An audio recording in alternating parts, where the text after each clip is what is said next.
Hello to everyone. In this video, we are going to analyze the colossal fraud that has been implemented by Nicolás Maduro in order to be re-elected as a president of Venezuela.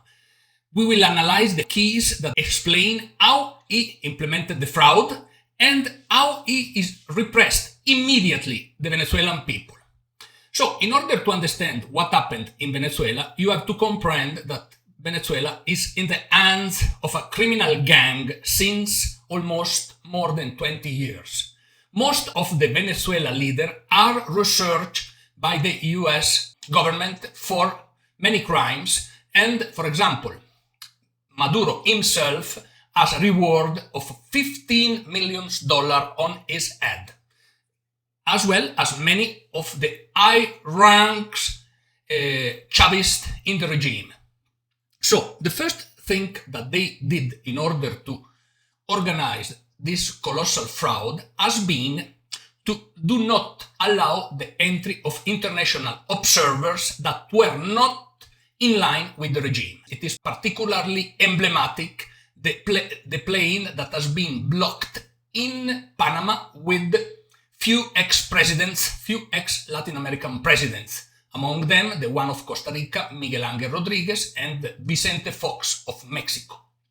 Then, the second element has been implemented during the electoral process. They started to spread false electoral results. These results were giving to Maduro 20 points of advantage over Edmundo González, that he was his opponent. The third element has been do not allow, as required by the Constitution and by the Venezuelan law, the presence of witness inside the electoral ballots.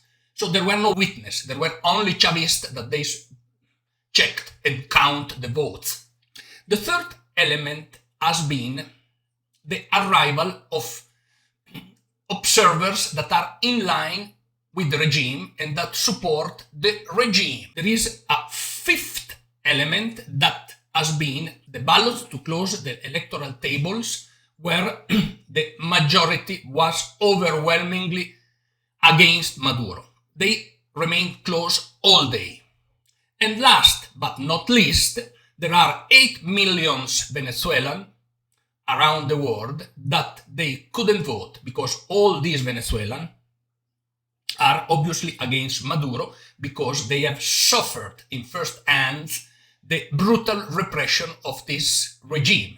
Now, what we have to think about the Maduro regime? Well, it's important to mention that United States, during the Biden administration, tried to negotiate with the regime. And in my opinion, it was a big mistake because it gave to Maduro fuel in order to go ahead and implement also what he's doing right now.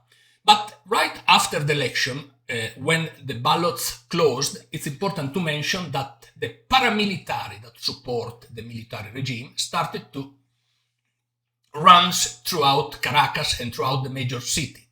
These paramilitary groups are groups that had been armed by Hugo Chavez, and they are common criminals, but with the legitimation of the government. They are used when the government wants to repress the protests that are against it.